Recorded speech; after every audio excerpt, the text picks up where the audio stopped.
Bem-vindos a mais um programa. Eu me chamo Carlos Júnior e faço parte da TDI Brasil. E, gente, hoje nós vamos falar sobre ciência, sobre filosofia e até mesmo teologia, que é parte das implicações da teoria do design inteligente. Então, nós vamos conversar um pouco mais sobre a origem da vida. Se você tem curiosidade de entender um pouco mais sobre os fundamentos para a origem da vida, assista ao nosso programa de hoje. Então, fica ligado, porque o Alinhando os Ponteiros acabou de começar.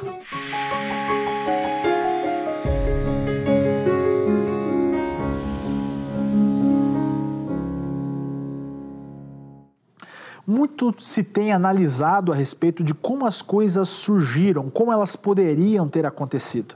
As nossas origens têm sido motivo de muita conversa, muitos diálogos, até mesmo muitos debates dentro da história. Desde que o homem é homem, sempre houve a dúvida sobre como nós surgimos, como aconteceu as coisas e qual é o fundamento para a origem da vida. O que nós podemos usar como referência e argumentação para dizer e descrever essa possibilidade. E isso é muito interessante. Então, uma coisa que eu acho muito bacana que nós vamos falar sobre isso, o Dr. Michelson Borges, ele que é jornalista, e como um bom jornalista, ele quer descobrir os acontecimentos. E dessa vez, ele quer falar sobre a origem da vida. Então, ele coletou essas informações e ele vai estar fazendo uma apresentação para vocês sobre o fundamento para a origem da vida, para que você compreenda um pouco mais através dos relatos dentro da ciência, da astronomia e até mesmo da biologia, para como as coisas puderam estar acontecendo como elas estão e como elas surgiram. Então isso é muito fascinante. Então daqui a pouco eu volto para falar com vocês. É com você, Michelson. Eu quero começar com uma citação desse cientista que em meus tempos de evolucionista teve muita influência na minha formação lá, como adolescente, jovem ainda, Carl Sagan. Apesar de eu discordar de muita coisa que ele pensava, eu entendo que ele foi um ótimo divulgador de ciência.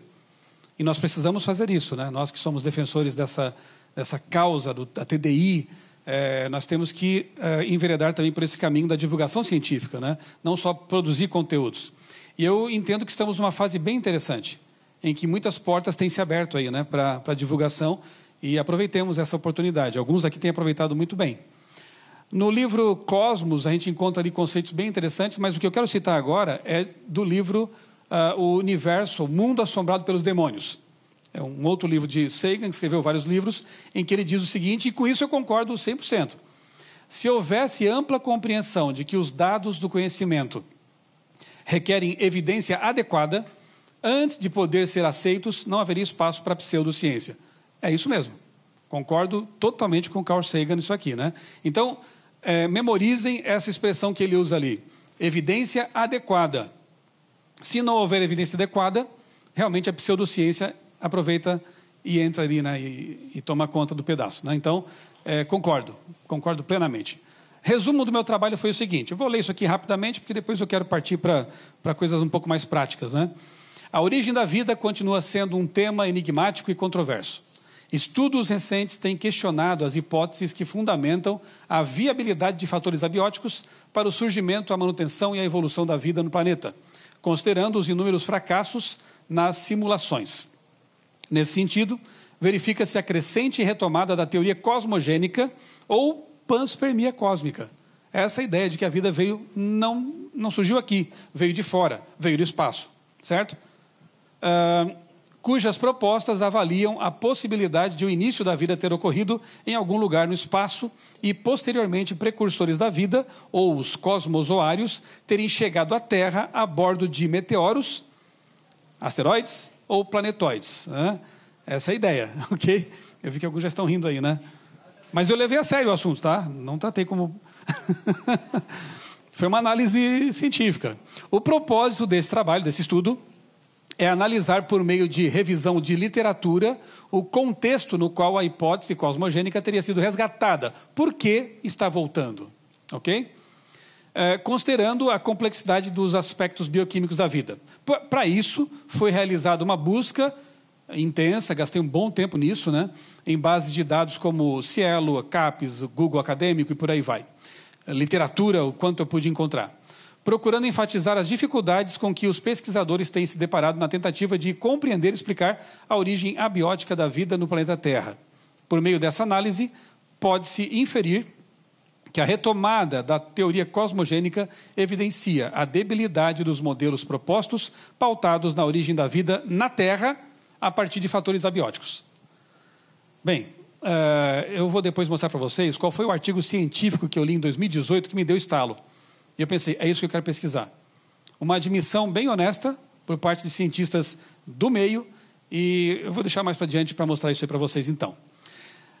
Uma breve história aqui das tentativas de explicar a origem da vida a partir da não-vida, como se fosse possível, né? Década de 50, começa lá com o famoso experimento de Urey Miller, vocês devem conhecer, né?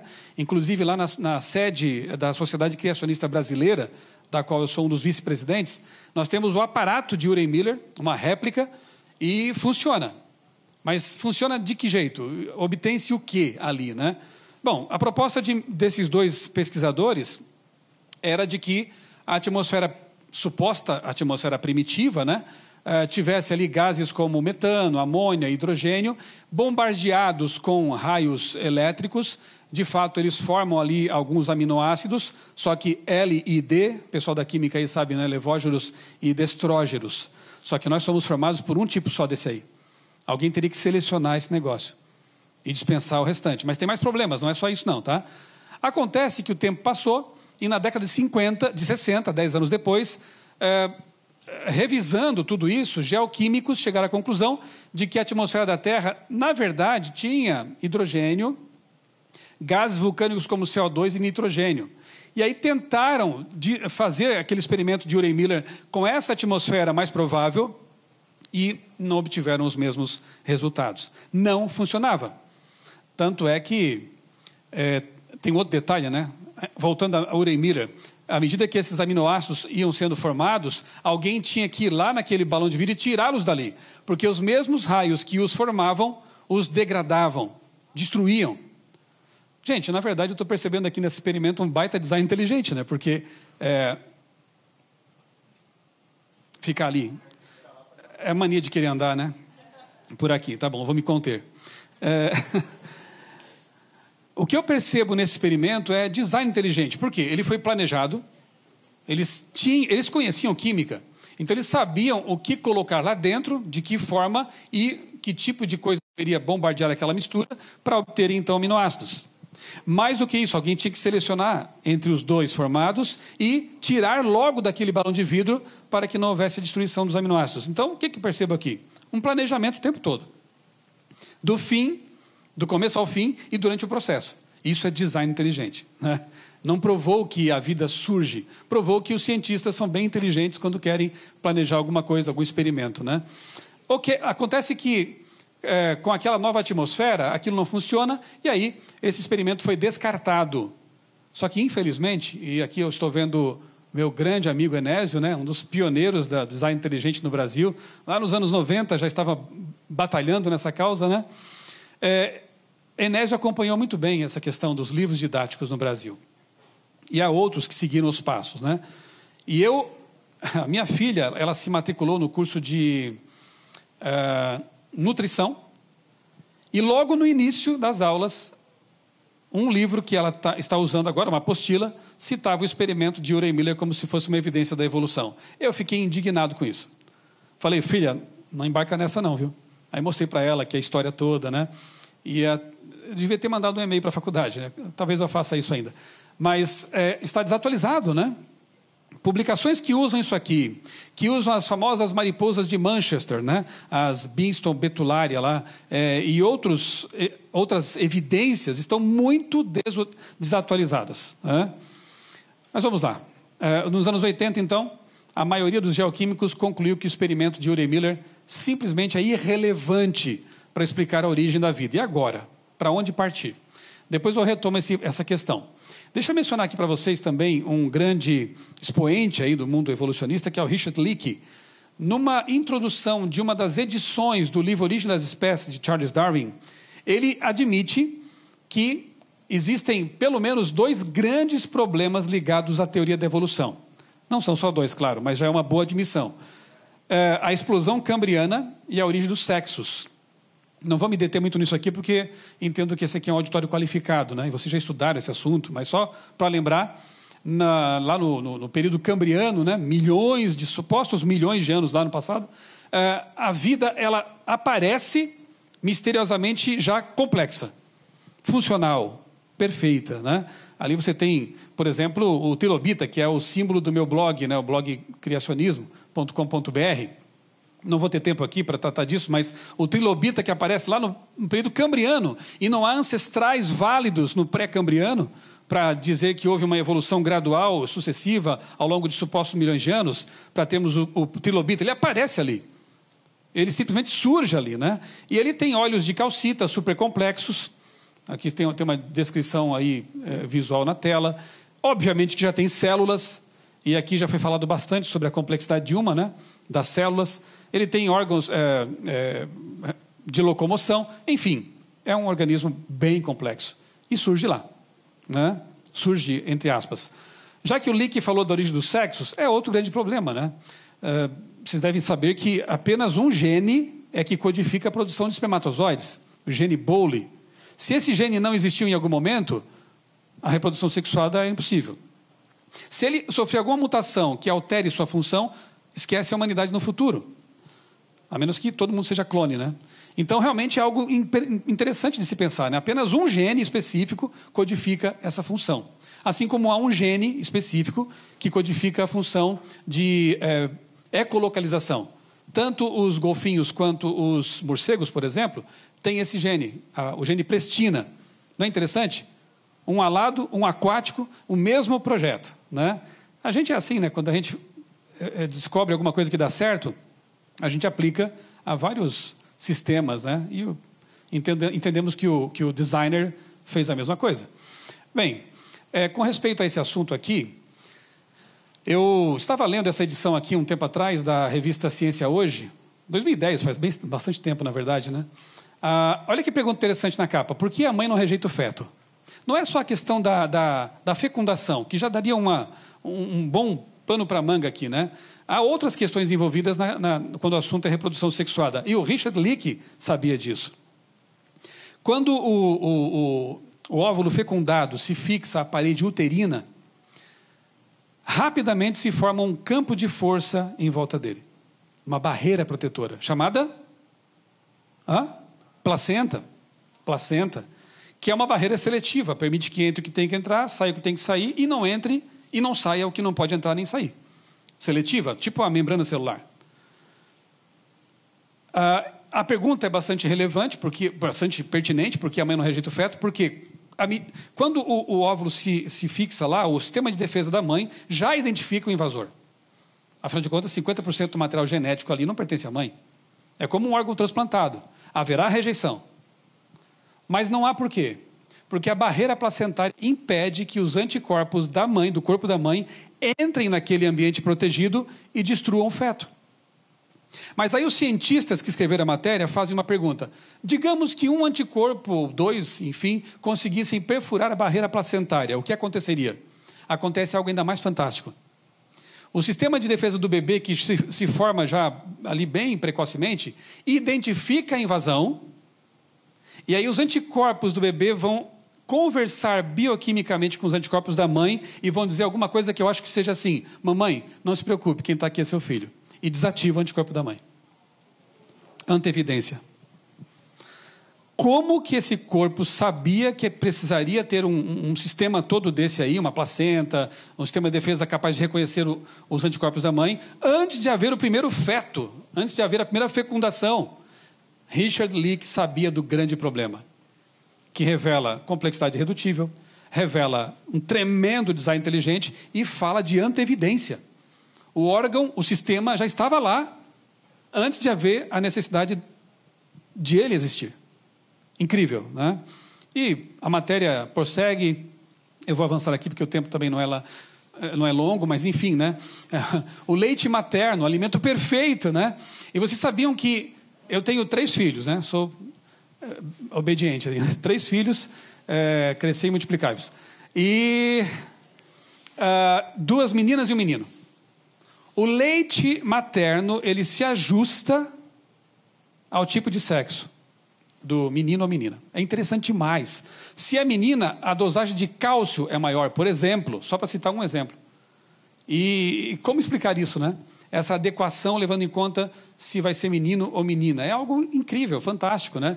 O inibidor da secreção de tripsina pancreática é encontrado em níveis altos no colostro, aquele primeiro leitinho que sai para o bebê se alimentar, que tem também anticorpos, enfim, né? Uma descarga ali de nutrientes fantástica.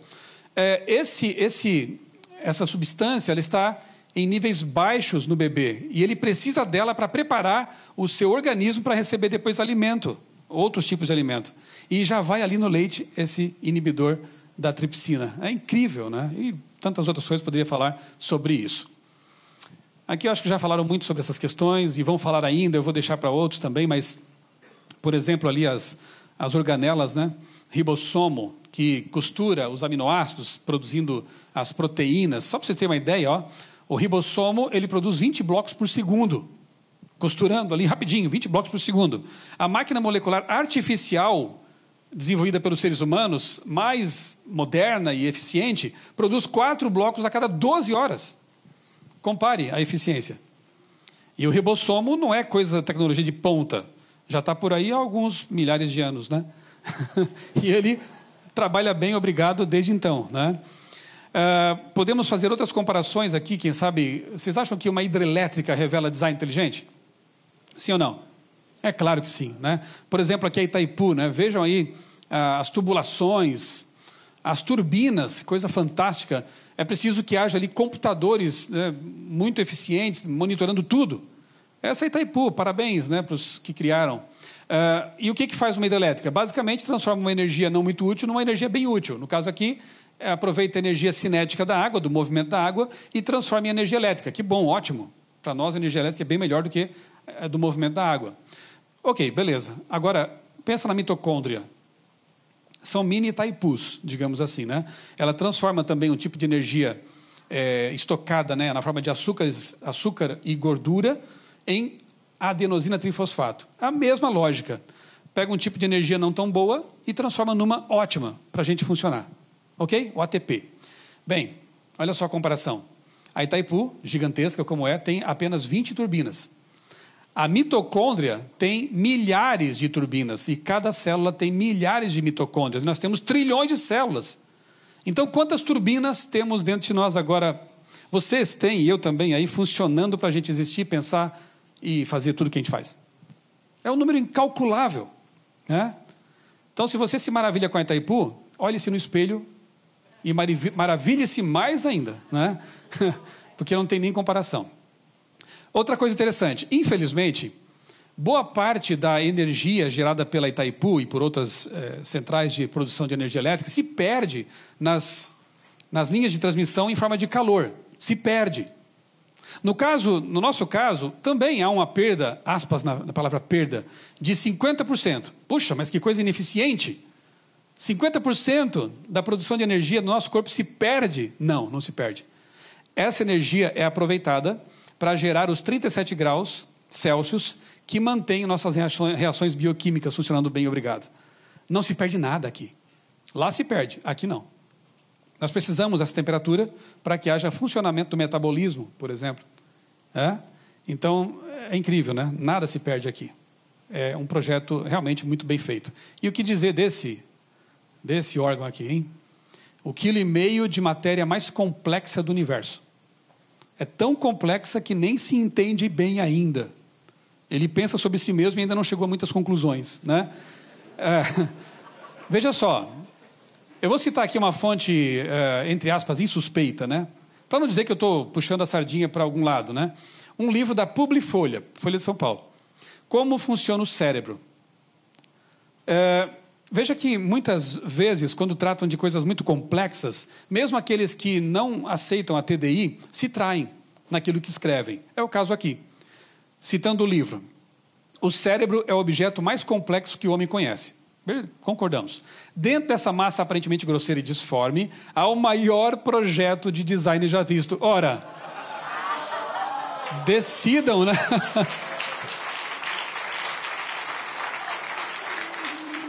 Decidam o que vocês pensam sobre esse assunto, afinal de contas? Que se há um designer, é óbvio, né? Tem aproximadamente 100 bilhões de neurônios, células nervosas cerebrais. Cada um desses neurônios pode fazer entre 1.000 e várias centenas de milhares de sinapses. Uma sinapse é a junção entre dois neurônios. Logo, o seu cérebro é capaz de produzir cerca de 1.000 trilhões de conexões. Repito, quando o assunto é tão complexo, como aquela matéria da ciência hoje, sobre a placenta, eles não conseguem falar em evolução. Não conseguem falar em seleção natural, em mutações aleatórias filtradas por seleção natural, porque não combina quando o assunto chega nesse nível de complexidade. É isso aqui, maior projeto de design já visto. E aí eu tenho que concordar realmente com eles, né? Genoma, se fosse impresso como livros, daria uma pilha de livros de 170 metros de altura. Esse é o teu genoma, né? O que faz você ser quem você é. É uma biblioteca gigantesca, né? O próprio Richard Dawkins, né? Já ouviram falar desse senhor, né? Richard Dawkins, ele diz que uma ameba, lá naquele livro Gênio Egoísta, ele diz que no núcleo de uma ameba existe tanta informação que daria para encher 30 livros, 30 volumes. Lembra da Barça? Aquela enciclopédia que ocupava um pedaço da estante, né? Hoje, com o aplicativo, a gente não tem mais muita noção do volume de informação. Mas se você pensar numa Barça, você vai ter uma ideia, né? Pega tudo aquilo lá, zipa, encripta e coloca no núcleo de uma ameba. E aí eu brinco dizendo assim, se alguém chamar você de ameba, fique feliz. Porque você pode responder sim, eu tenho muita informação, sou muito complexo.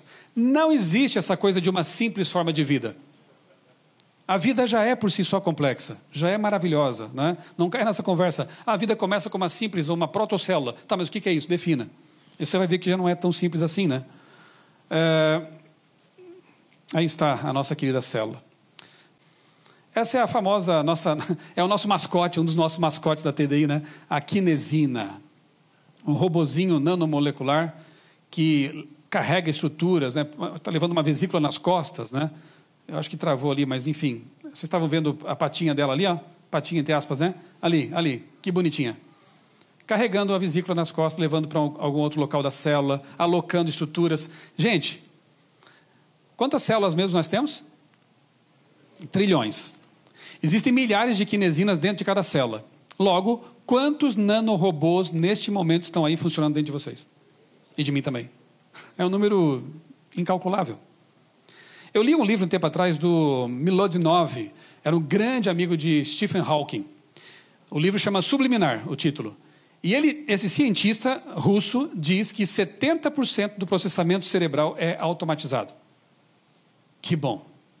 Porque se você tivesse que agora pensar assim, olha a quinesina do dedinho do pé, leva essa vesícula para o lado esquerdo da célula que está precisando lá. Ou então, bate o coração, não para. Eu quero ouvir a palestra, mas não para de bater, por favor. Ou então, pulmões, diafragma, funciona aí, viu? Você está respirando agora, você não sabia, você estava até desatento para isso, agora você lembrou que respira. Você dorme e tudo isso funciona. Porque 70% do processamento cerebral é automatizado. Não é bom demais isso? 30% fica livre para você prestar atenção na minha palestra, por favor. Então, 30% está aí para você aproveitar como quiser, pensar, sonhar, amar, escrever, planejar. 70% está reservado para a função automática, né? Que coisa incrível, né? Inclusive o funcionamento das quinesinas. Bonitinhas, né? O que mais que podemos ver aqui nesse ponto? Aí sim. Esse foi o artigo que motivou o meu TCC. Em 2018 ele foi publicado numa revista conceituada de biofísica e biologia molecular. A causa da explosão cambriana. Sabe, na verdade esse assunto aí da panspermia já é antigo, né? Anaxágoras lá já pensava nisso, depois nos anos 1700 e alguma coisa, ali outros pesquisadores, pensadores também propuseram coisas parecidas, mas ficou um tempão no limbo essa teoria, até que ela de repente volta com tudo. E nessa publicação aqui, que é conceituadíssima da área específica aqui, né, os autores, ali encabeçados por Denis Noble, o que eu fiz aqui? Eu quero citar para vocês aqui um parágrafo dessa revista, aqui, desse artigo, né? A causa da explosão cambriana, terrestre ou cósmica. Aqui está o parágrafo que me chamou a atenção. Todos os experimentos de laboratório que tentaram simular a origem da vida até agora levaram a fracassos deprimentes. Parece então razoável irmos ao maior local disponível com relação ao espaço e tempo. Que local é esse? Lá fora, o espaço sideral. Mas que admissão é honesta, né? Todos, desde 1950, lá com Urey Miller, todos os experimentos de laboratório até agora tentaram simular a origem da vida a partir da não-vida, deram em fracassos deprimentes. Estou citando o pessoal lá, fracassos deprimentes. Então, eis que surge, de novo, aí essa teoria que para mim é jogar batata quente para fora. Não consigo lidar com isso, joga fora, joga para fora. Lá fora, quem sabe a coisa possa ser explicada. E como é que funciona isso? Eu vou simplificar e... Eu vou... Não foi para... por isso. Eu estava sem pré-requisito para entender. Porque assim, alguns pontos aqui foram planejados para arrancar uns risos, né? Mas esse aqui... Eu pensei, deu tão certo assim, né? Isso é extremamente fascinante. Quando nós entendemos sobre os fundamentos para a origem da vida, nós ficamos surpresos, porque a vida por si só já é algo extremamente fantástico, complexo, específico, é algo que nos faz transbordar de ansiedade em compreender como aquilo poderia ter se originado. Então, quando nós entendemos que a origem da vida não poderia ter surgido através de processos naturais, através de um acaso absoluto. O acaso não gera nada, ele não cria nada, ele não fundamenta nada. Apenas uma mente inteligente, um ser de extremo poder, de consciência, um arquiteto que poderia ter organizado e montado as coisas como elas são. Isso é o mais fascinante. A origem da vida não poderia ter surgido através de simples modificações ao tempo e ao acaso, mas ela deveria ter, como toda música, um músico, como toda lei, um legislador, como toda poesia, um poeta. Isso é o fundamental. Então sempre se lembre disso. É muito importante que você compreenda que a origem da vida, assim como qualquer composição, como qualquer circunstância ou criação, ela necessitou de alguém por trás para projetar e organizar. Porque se nós estamos vivos, se nós conseguimos entender e compreender, nós conseguimos analisar tudo em volta, é porque hoje nós conseguimos visualizar a possibilidade de um designer, alguém que tenha projetado tudo. Se você gostou desse vídeo, não se esqueça de deixar o seu like, compartilhar caso você esteja no YouTube. E muito obrigado pela sua audiência, muito obrigado pelas vezes que você assistiu o nosso programa. O Alinhando aos Ponteiros, do sábado, ele é inspirado nas questões científicas e tem sido cada vez mais trazendo esses argumentos e mostrando para vocês a historicidade científica com base na história, na filosofia e na teologia. Muito obrigado e até o próximo Alinhando os Ponteiros.